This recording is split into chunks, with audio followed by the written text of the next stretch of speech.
É, agora é uma boa nova de entendimento, de compreensão, de discernimento. Preste atenção.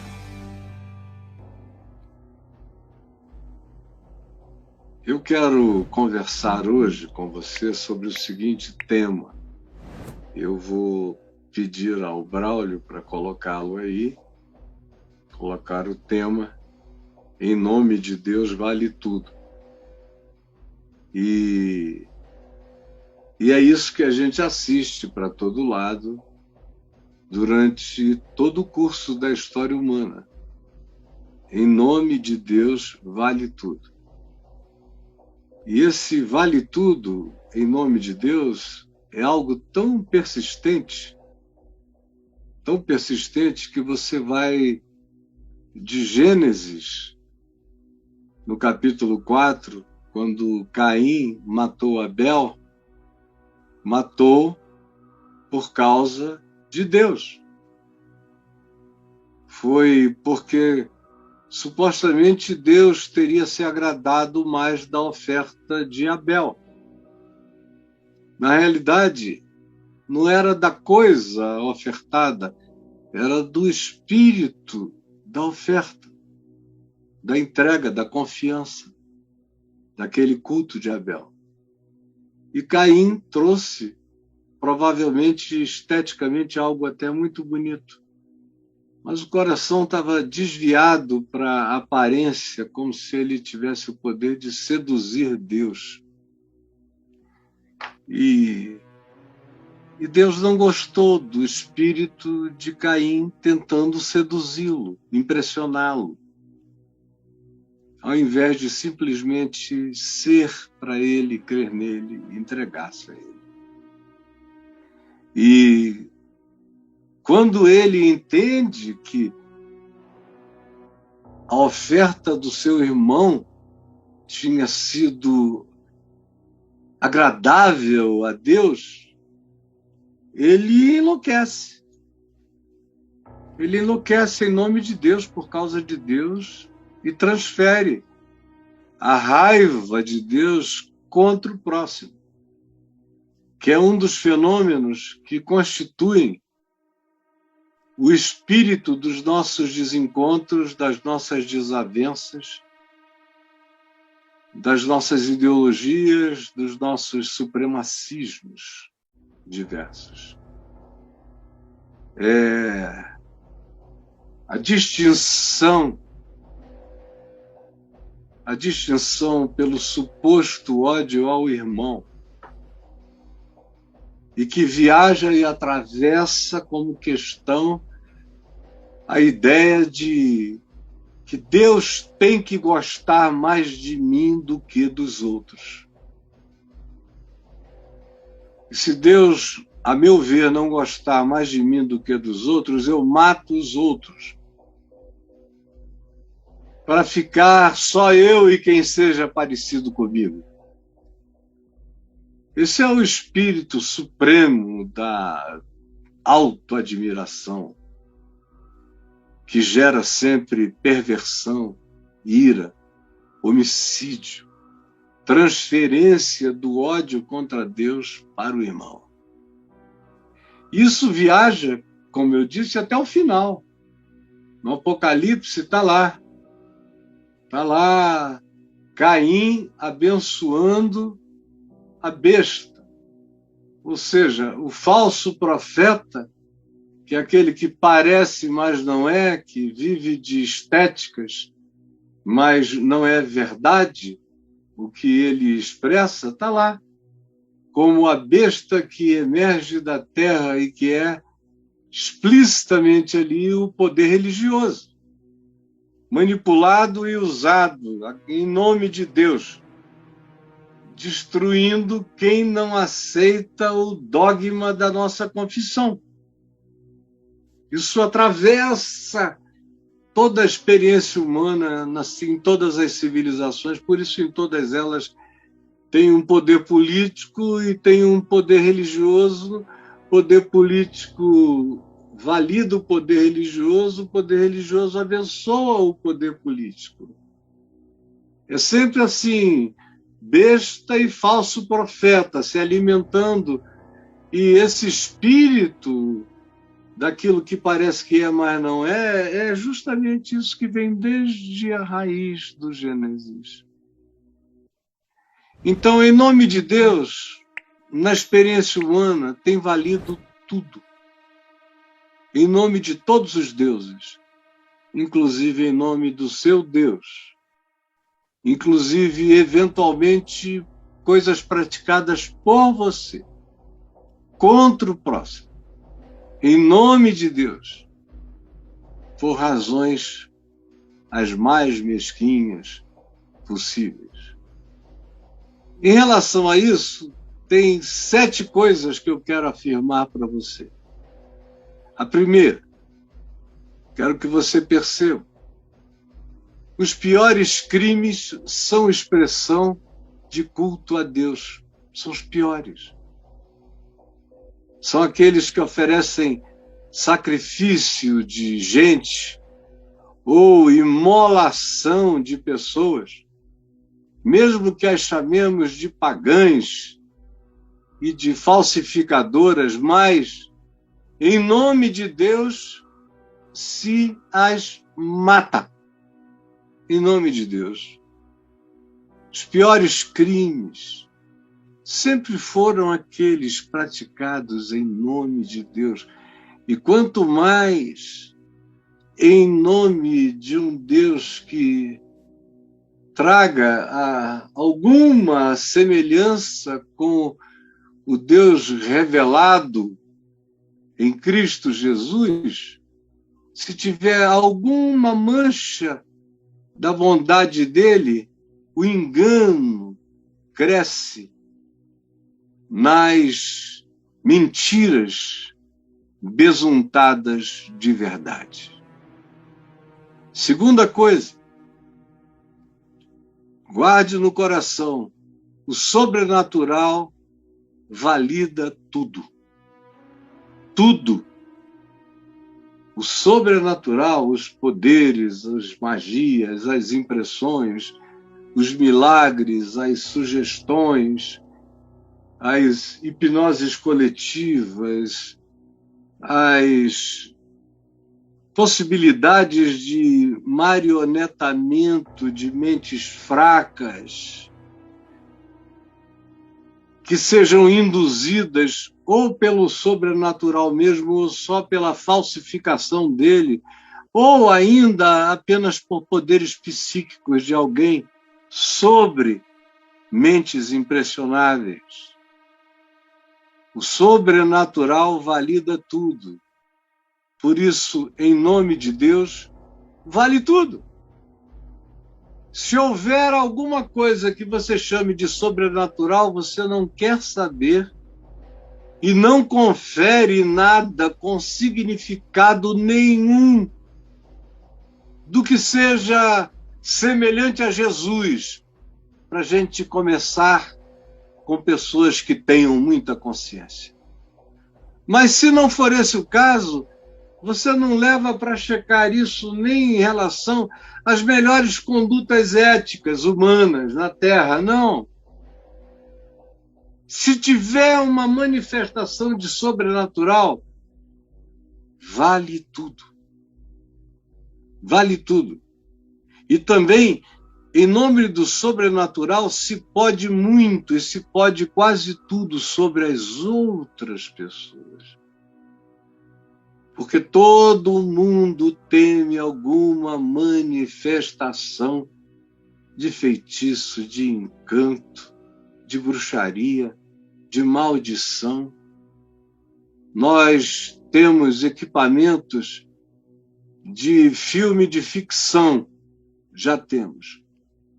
Mas a alma humana, do ponto de vista do discernimento espiritual, da segurança mental, ainda está nas cavernas e nas sombras do medo e do pânico.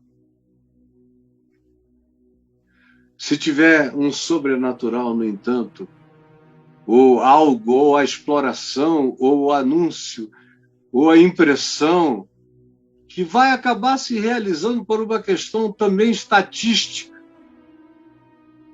Também estatística. Não precisa combater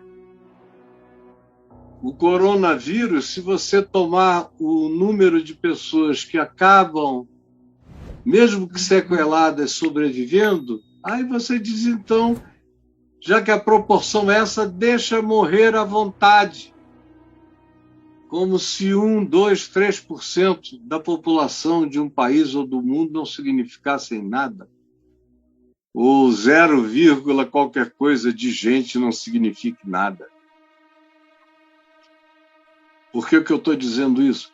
Porque se o sobrenatural vier e disser, assim diz o Senhor, eis que eu enviei essa maldição, a maioria das pessoas abandona a consciência, o bom senso, a sabedoria, a ciência, a bondade, tudo, e segue a maldade induzida em nome de Deus. Em terceiro lugar, guarde, anote, escreva. Os atos validados carregam a semente do orgulho. Esses atos praticados em nome de Deus e que sejam eventualmente validados pelo sobrenatural, ou pela força paranormal e psíquica, ou pela impressão, ou que tenham gerado qualquer forma de choque, seja da manifestação sobrenatural genuína, ou seja, através de qualquer outra coisa que impressione os impressionáveis, os atos validados carregam já no coração do profeta, do praticador, do líder, do que fala em nome do Senhor, do que tem esse lugar de fala em nome de Deus. Profecia é um lugar de fala em nome de Deus.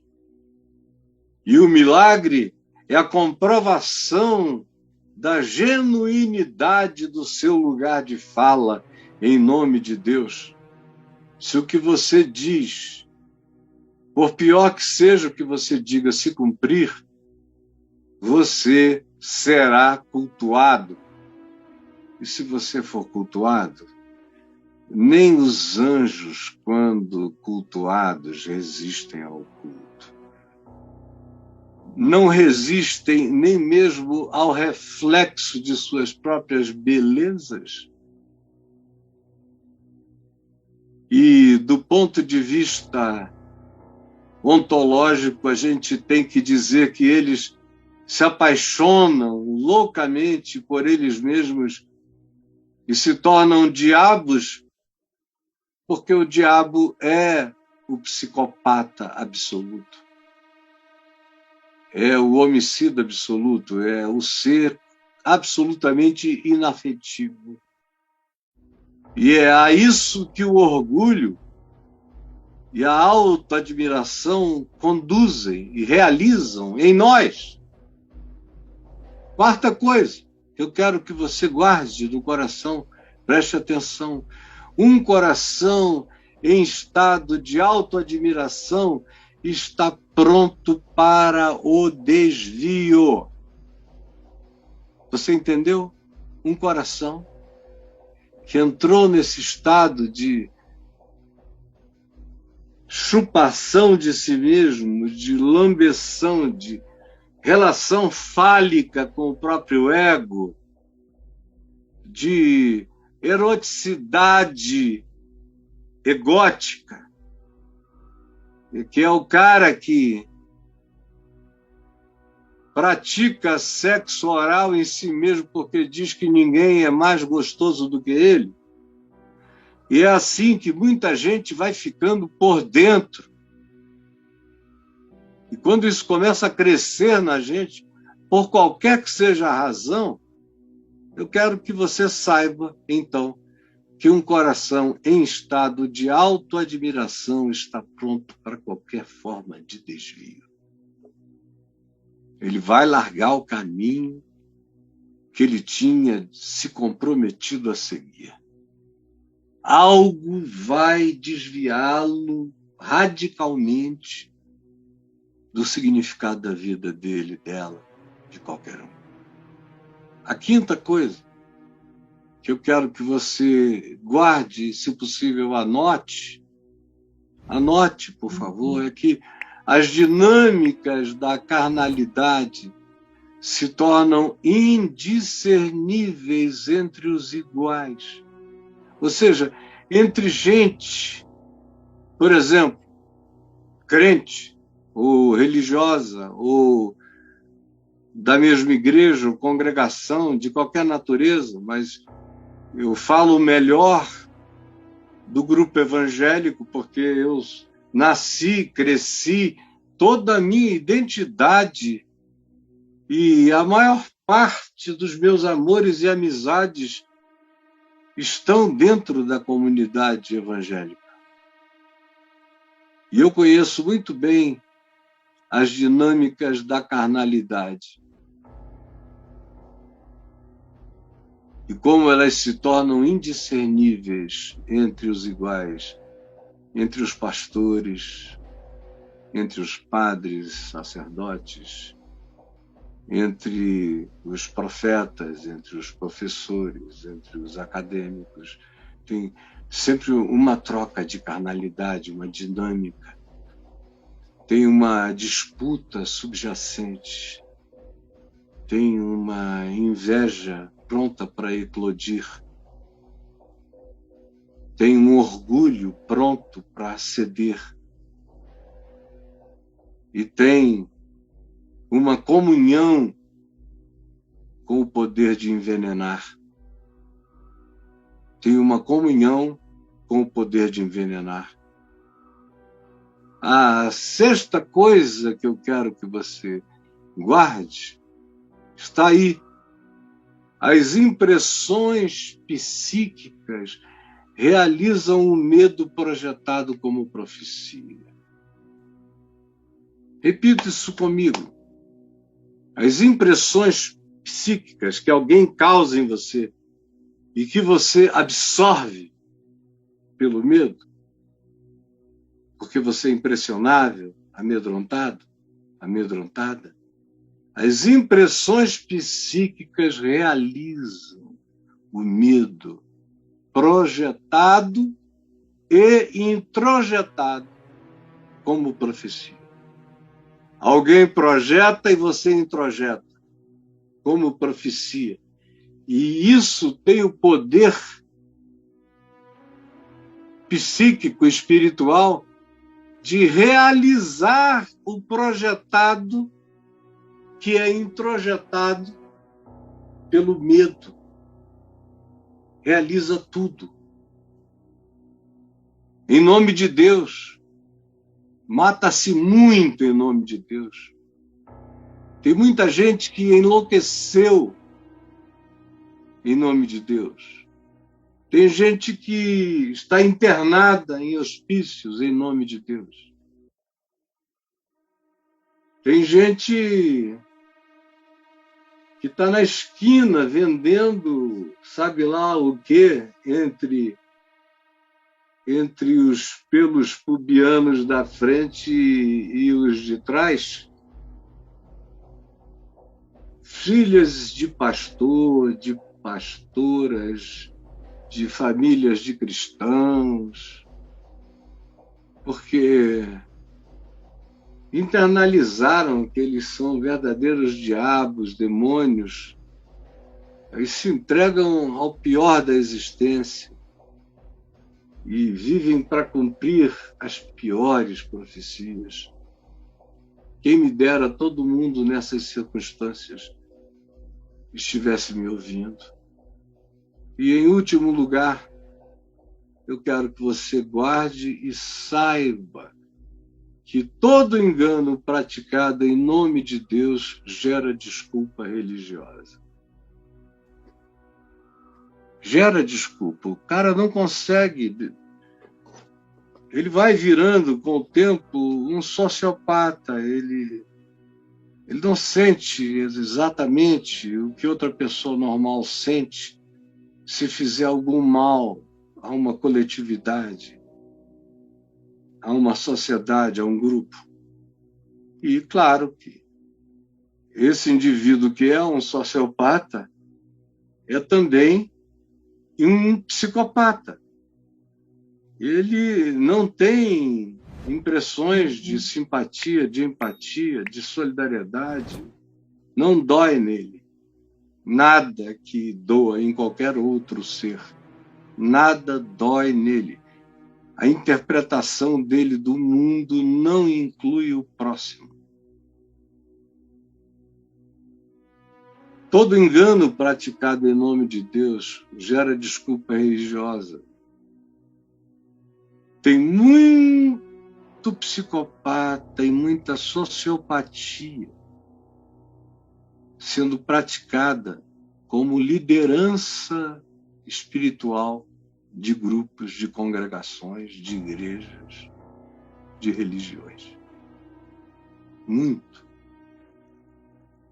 Porque essas pessoas vão criando desculpas religiosas. E aí elas começam, depois de um tempo, a cultuar aquilo que elas mesmas ajudaram a destruir, para diminuir a sua culpa real pelo mal praticado, pelo engano ao qual induziram muitos no erro. De modo que eu estou velho de saber que todo engano praticado em nome de Deus gera desculpa religiosa. O cara acaba desenvolvendo alguma forma de teologia, de ética e, posteriormente, de admiração venerada pelo indivíduo que ele invejou, que ele fez coisa errada, que ele ajudou a destruir, a acabar, a enganar. A coisa que mais existe na história é culto posterior à morte de pessoas que fizemos mal, como Jesus mesmo disse que era. Quando falou aos fariseus, vocês matam os profetas e depois a próxima geração ergue bustos aos profetas e vocês mesmos aplaudem a obra dos filhos, que são apenas a projeção da culpa religiosa em razão do pecado que vocês cometeram contra o próximo e que precisa ser processado como alguma forma de honra. Porque o inconsciente coletivo não suporta o peso de viver com as injustiças que carregam que existem como sombras do passado, de geração em geração, de modo que alguém para e diz, não, alguma injustiça foi feita, tem que fazer algum pedido de desculpas 200 anos depois, 100 anos depois, ou 30 anos depois, ou seja lá quanto seja depois. Porque todo engano praticado em nome de Deus gera alguma forma de desculpa religiosa e ética logo depois. Agora, uma vez que eu disse isso, eu quero que você olhe para o texto baseado no qual eu disse tudo o que eu disse. Preste atenção. O Braulio vai projetar esse texto do primeiro livro de Reis, capítulo 13, de 1 a 32, que diz assim: quando Jeroboão se aproximava do santuário pagão em Betel, ele estava em Samaria, que é do lado de Betel. E lá em Betel tinha um santuário pagão muito frequentado, porque lá era Bet-El, a casa de Deus. Fazia parte do culto dos patriarcas a Deus.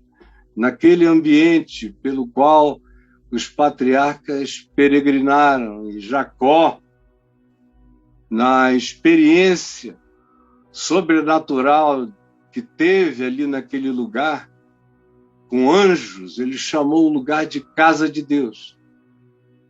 E aí o que começou de um modo bom, cresceu para se transformar num santuário pagão, como quase tudo que seja cultuado como uma espécie de lugar de poder. Qualquer que seja o lugar de poder, que tenha assim se chamado agora lugar de poder, porque um dia houve experiências verdadeiras de pessoas com Deus, e aí, ao invés de continuarem andando com Deus, decidiram transformar os lugares em relíquias divinas. E que um dia, aquilo que um dia foi santo, se transformou num santuário. Quando o santo se transforma em santuário, aí o paganismo começou a habitar o coração das pessoas. Isso explicado quando Jeroboão, que era rei do norte de Israel, se aproximava do santuário pagão em Betel para queimar incenso ao bezerro, o ídolo em ouro. Um servo de Deus veio de Judá, que não estava sob a legislação do reino norte de Israel, e trouxe uma palavra do Senhor e clamou em alta voz, dizendo: ó altar, o Senhor manda dizer que uma criança chamada Josias nascerá da linhagem de Davi, a qual há de sacrificar sobre ti, ó altar, os sacerdotes dos santuários pagãos que estão aqui contigo, oferecendo esses sacrifícios. Todos eles serão mortos aqui, em nome de Deus. Esses que aqui vêm queimar incenso. Ossos de seres humanos serão queimados sobre ti, ó altar. Seguidamente, deu a seguinte prova de como a sua mensagem fora ditada pelo Senhor. E ele disse: este altar partir-se-á em dois, e a cinza nele espalhada espalhar-se-á pelo chão. O rei ficou furioso, o rei Jeroboão. Ficou furioso porque por o homem de Deus ter dito semelhantes coisas, e gritou para os guardas: prendam esse homem! Dirigindo o punho fechado contra o homem de Deus que viera de Judá, imediatamente o seu braço ficou duro. Ele não conseguia mais trazer o braço de volta, o braço paralisou.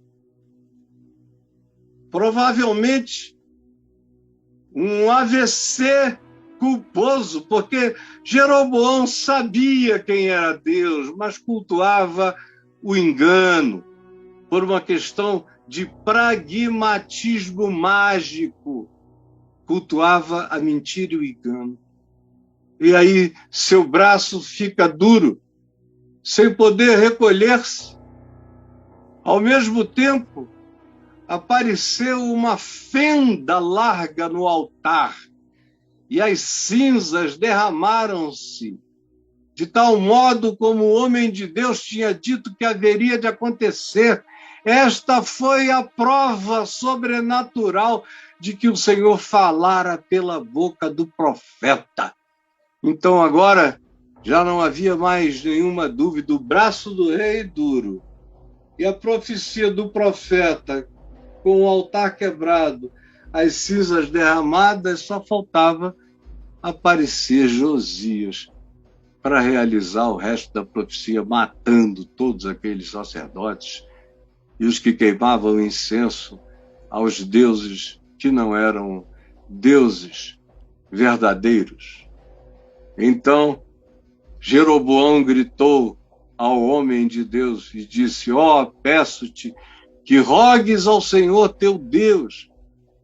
Gritou a ele, ao profeta: rogues ao Senhor teu Deus que me faça recuperar o meu braço duro. Então o homem de Deus orou ao Senhor e o braço dele ficou sarado e voltou ao normal imediatamente. Aí você imagina a sensação desse poder validador. Meu Deus, que coisa extraordinária! O rei disse ao homem de Deus: vem comigo descansar e comer alguma coisa, quero recompensar-te. Quero recompensar-te. No entanto, o homem de Deus respondeu-lhe: ainda que me desses metade do teu palácio. Oh, que coisa mais poderosa! Não precisava dizer nada, né? Bastava dizer: não, muito obrigado. Estou voltando para casa, volte para a sua e limpe seu coração, porque ele está cheio de ódio dos cultos da maldade, da inveja e da expressão da treva espiritual. Era só isso, virar e ir para casa. Mas olha só, uma coisa já tinha acontecido. Os atos validados carregam a semente do orgulho. É o que está aí entre 8 e 14. No entanto, o homem de Deus respondeu-lhe: ainda que me desses metade do teu palácio, não entraria nele. Cara, não fica com esses puritanismos, que eles são orgulho puro, é vaidade. Cheio de vaidade espiritual, de orgulho, de superioridade. Nem sequer comeria ou beberia água na tua casa. Parece assim um zelo por Deus, mas não. É exagero orgulhoso.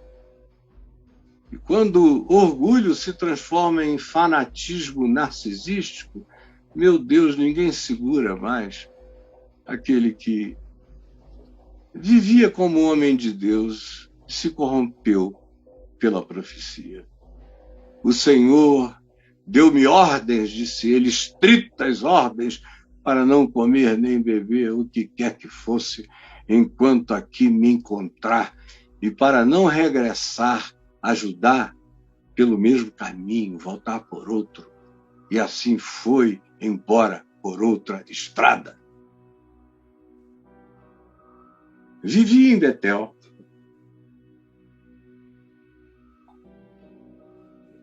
Que era o lugar do santuário, dos sacerdotes pagãos, e que, de lugar da experiência de Jacó com os anjos, se transformou num santuário de adoração de relíquia, um sincretismo cheio de maldade.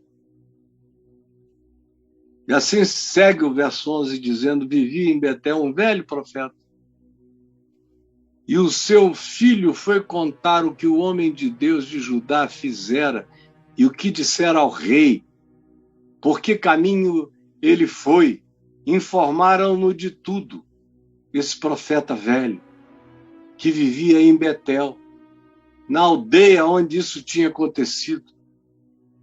Depressa, ele disse: selem um jumento para mim, logo, logo, logo.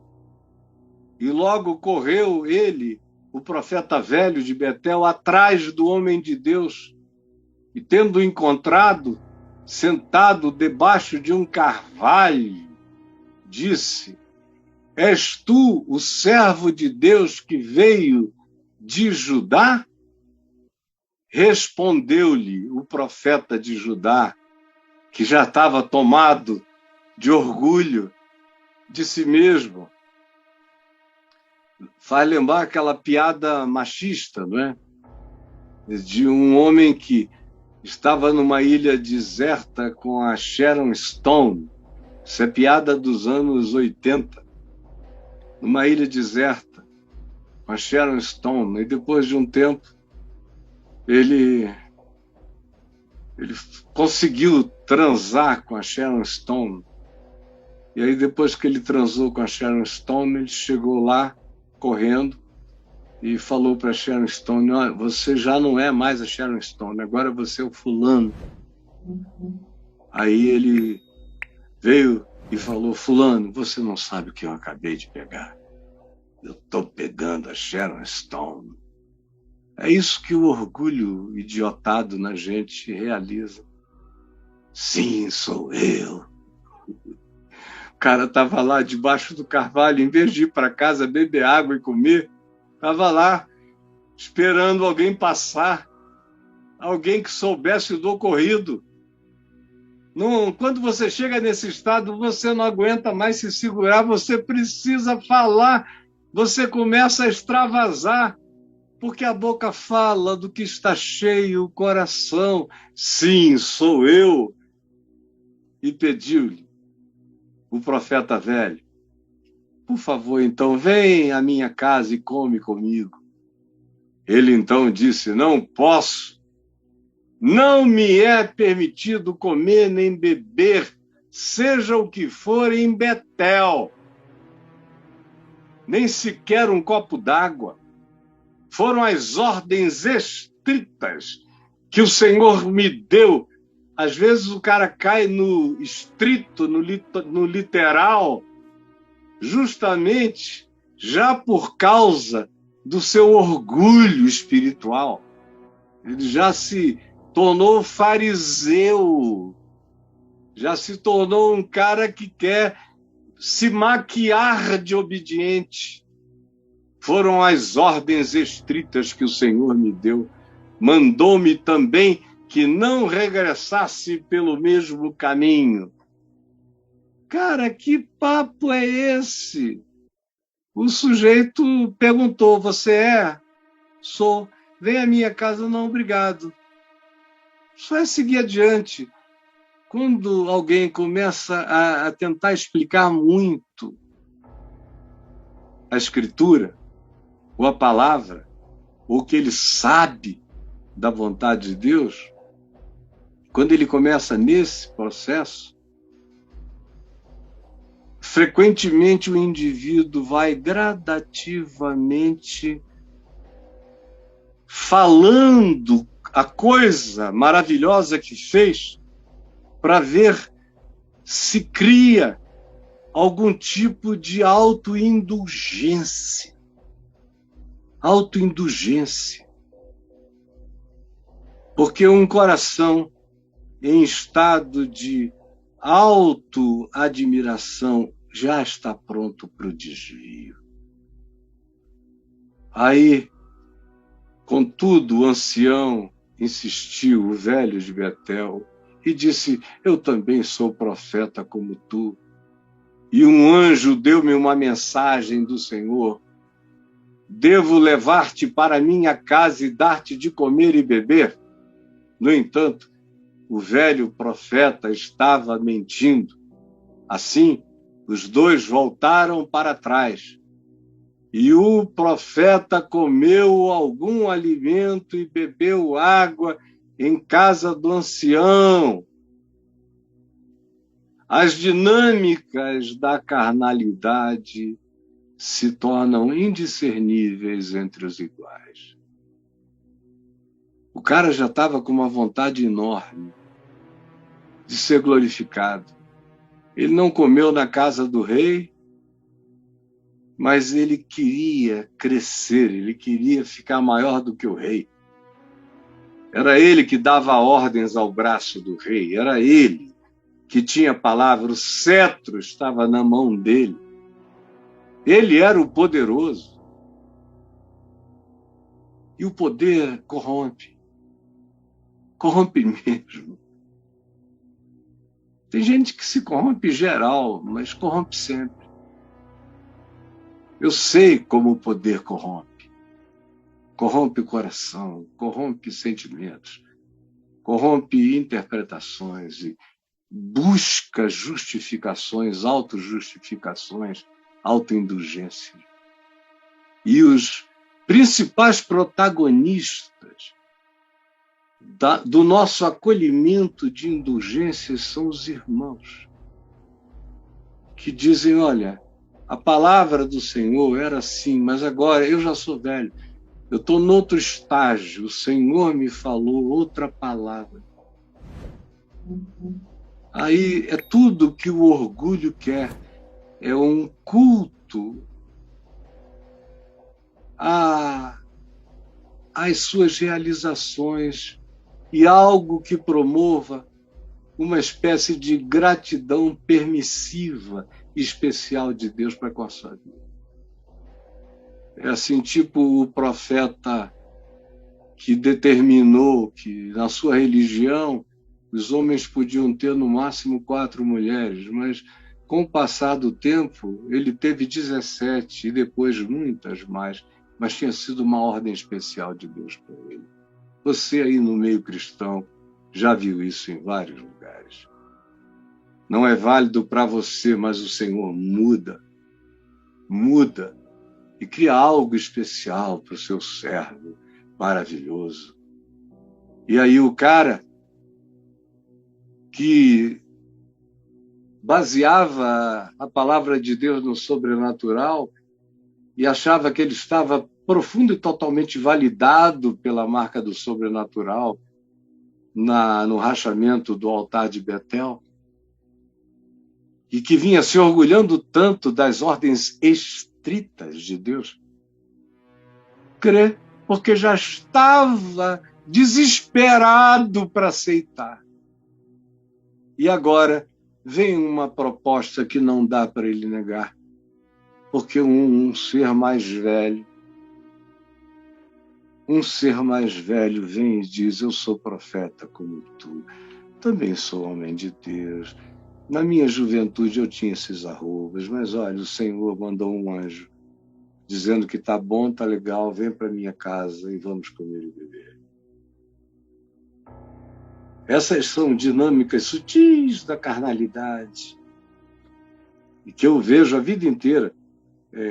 Pastores que estivessem me ouvindo, líderes e tal, que frequentam concílios, que fazem parte de ambientes de bastidores, de grupos e de igrejas, até mesmo você que transita aí nos ambientes de diversas congregações, está vendo como esse texto do Velho Testamento está acontecendo aqui agora, e como as dinâmicas da carnalidade.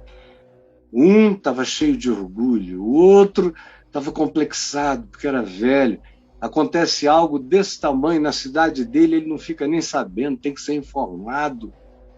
Aí vem todas as reminiscências do passado e ele quer uma validação para ele próprio. E aí a inveja, o complexo de inferioridade sempre cria inveja, e a inveja sempre põe alguém com o despeito do outro. E quando o outro já está envaidecido, desejoso de ser lisonjeado e de ter alguma outra validação que chegue em nome de Deus, porque em nome de Deus vale tudo, aceita e peca.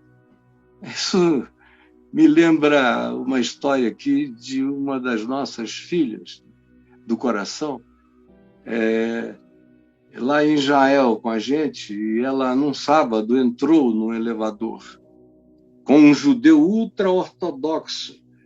E tem o elevador dos judeus nos hotéis, porque judeu adora, depois de ir para uma sinagoga, ir para um hotel com os amigos, as mulheres num salão para um lado, os homens para o outro, as crianças no outro. Eles dançam e comem e bebem e oram e recitam textos e gritam e tudo mais. E tem um elevador preparado para o farisaísmo deles, porque como é sábado, eles não querem nem apertar o botão. Então tem um elevador que para em todos os andares para esse pessoal que, em geral, também fica hospedado nesses hotéis. Aí, quando é sábado e você está num desses hotéis, que ficam cheios de famílias de judeus de sexta para sábado, por causa do Shabat, aí você vê a multidão naquele elevador de fila, que não precisa apertar, mas que vai parando lentamente em cada andar. Aí a nossa filha entra num elevador normal e entra esse judeu ultra-ortodoxo e fica olhando para ela e olhando para o botão, querendo que ela apertasse no andar dele. E ela ficou olhando para ele, assim, como quem diz: você quer que eu peque por você? Para você apertar esse botão é pecado, mas para mim, você acha que eu habito um chão de uma indignidade tão grande que eu existo para trabalhar no dia que você não trabalha porque você diz que todo trabalho é pecado? As dinâmicas da carnalidade se tornam indiscerníveis entre os iguais. Quando chega alguém e diz, eu também sou como tu, e o Senhor já me deu essa experiência, eu estou adiante disso. Vem cá. Toda hora alguém suspende a ordem, a palavra de Deus, a certeza de Deus. Eles estavam à mesa quando veio uma mensagem do Senhor ao profeta velho. Este exclamou para o homem de Deus, o Senhor manda dizer que, por teres desobedecido às ordens claras que tinham sido dadas, tendo vindo tu até aqui para comer e beber na minha casa, num lugar que tinha sido proibido, porque qualquer outro lugar de Betel estava proibido, o teu corpo morto não será enterrado no túmulo dos teus pais.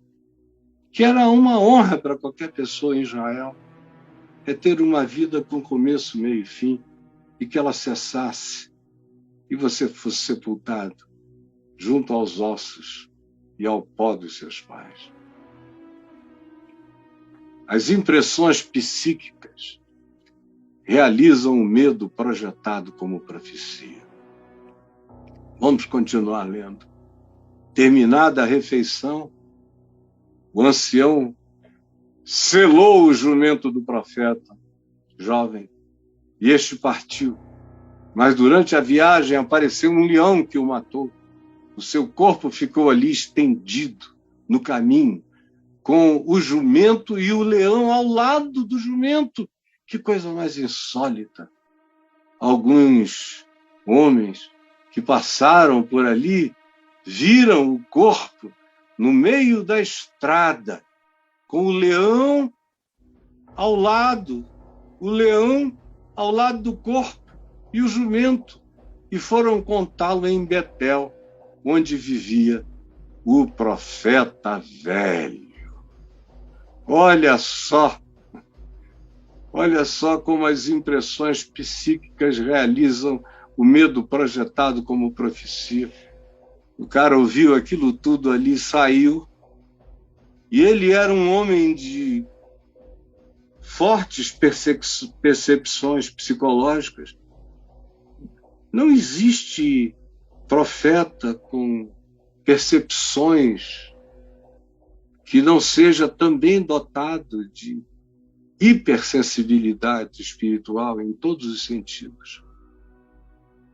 E ele temeu e tremeu diante do Senhor. Ele sabia o que ele tinha comprometido no coração, ele sabia as dinâmicas que operaram no seu auto-engano.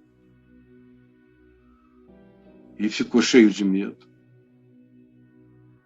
Quando o profeta velho de Betel ouviu o que acontecera ao profeta mais jovem de Judá, disse, é o homem de Deus que desobedeceu às ordens do Senhor. Olha só, o cara foi lá em nome de Deus para provocar desobediência no coração do outro que já estava tendente ao engano.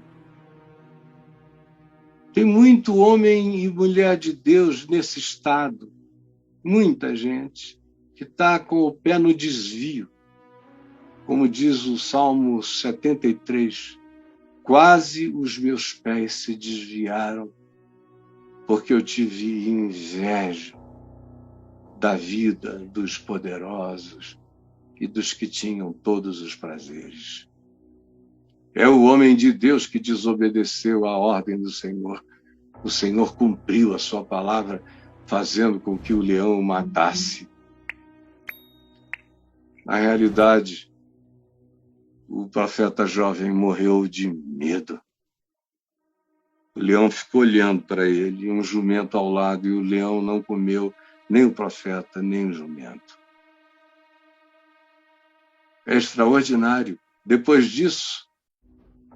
disse aos seus filhos, selem o meu jumento, e eles fizeram isso. E o profeta velho foi e achou o corpo do profeta novo estendido no caminho, com o leão ainda ali ao lado, sem que tivesse comido o corpo ou atacado o jumento. Porque todo engano praticado em nome de Deus gera desculpas religiosas. Então o profeta colocou o corpo sobre o jumento, levou-o para a cidade para lhe fazer o funeral e enterrá-lo. E não era na sepultura dos seus pais. Colocou o corpo dele no seu próprio sepulcro e, chorando, dizia, ah, meu irmão, eu já vi muita gente, por razões de carnalidade pessoal, de dinâmicas, de invejas e complexos, levarem outros ao engano e depois viverem o resto da vida na lamentação daquela ação diabólica de dividir o pensamento, de induzir ao erro, ao pecado. Depois disse ao filho, quando eu morrer, enterre-me no sepulcro em que está o homem de Deus, ponha os meus ossos ao lado dos seus, pois o Senhor mandou que ele clamasse contra o altar de Betel e as suas maldições contra o santuário, os santuários pagãos das cidades de Samaria, certamente se cumprirão, porque todo engano praticado em nome de Deus gera uma desculpa religiosa. Certamente se cumprirão, disse ele. E aí, certamente se cumprirão, apesar dos avisos do profeta jovem que tinha morrido, daquele que, em falando e em o amaldiçoando Jeroboão, o seu braço ficou estendido, esse mesmo que morrera de medo diante do leão. Apesar dos avisos daquele profeta, Jeroboão não se converteu dos seus maus caminhos. Porque é só o arrependimento que converte a gente. Milagre impressiona por um tempo, 2 tempos, metade de um tempo, mas não muda a gente no caráter e nos maus caminhos. Em vez disso, ordenou ainda mais sacerdotes pagãos entre o povo, qualquer um, para oferecerem sacrifícios aos ídolos nos santuários pagãos. Ele tinha um compromisso político com a proliferação desse grupo religioso, porque poder político e poder religioso nunca se separam. Quem quisesse podia se tornar pastor, sacerdote, qualquer coisa. Todo mundo era ordenado. Este foi um grande pecado e foi a causa da destruição do reino de Jeroboão e da morte de toda a sua família. Mas o profeta velho criou um culto, instituiu criou uma desculpa religiosa. Aqui tem um homem de Deus, venham aqui, cultuem a memória da profecia dele, ainda que em vida não tenham aproveitado para ajudá-lo a não pecar contra a palavra do Senhor. Eu já conheci milhares de pessoas que se aproximaram de mim tentando me desviar do caminho de Deus. Toda hora. Teve um tempo que todo dia. Hoje em dia, pelo menos uma vez na semana na pandemia. São as propostas daquelas carnalidades sutis, daquelas dinâmicas psíquicas, do engano que opera na mente daqueles que falam, que praticam e que coisas impressionantes e que se tornam pessoas admiradas numa casa, numa família, numa congregação, numa igreja, num grupo, numa nação. Eu me lembro dos anos 90, quando muitas vezes a mídia dizia que o Betinho, que já faleceu, e eu éramos as reservas éticas do Brasil. Que coisa apavorante e que tentação bizarra. É de você, sem sentir, se envaidecer de estar cumprindo estritamente a palavra do Senhor. E aí começa o mecanismo de autoindulgência, de necessidade de que concessões de graça sejam feitas, e você vai caminhando sutilmente na troca das dinâmicas do engano. Porque em nome de Deus cabe tudo, e em nome de Deus vale tudo. Se você nunca tinha ouvido uma mensagem nesse texto, e eu acho que 99% dos que aqui estão nunca tinham ouvido, embora eu já tenha pregado na vida muitas vezes nele, é um texto que está todo marcadinho aqui na minha Bíblia, tem até esboços de mensagem aqui em cima, aqui embaixo, está dividido, aqui o que o texto fala, aqui as lições aplicadas, aqui algumas notas que eu, à época que preguei, achei relevante. Está tudo aqui. Mas eu não consigo ler isso aqui a não ser com os olhos de Jesus. Com os olhos do ensino de Jesus, esse texto, para mim, se transforma nisso que eu acabei de explicar. Como eu gostaria que você entendesse e que você compartilhasse isso com milhares de outras pessoas. E eu quero que você também se expresse. Eu quero ver quem entendeu, quem discerniu, colocando corações ao alto, aqui, agora, já. Suba seus corações ao alto. Entendeu, compreendeu, discerniu? Compartilhe.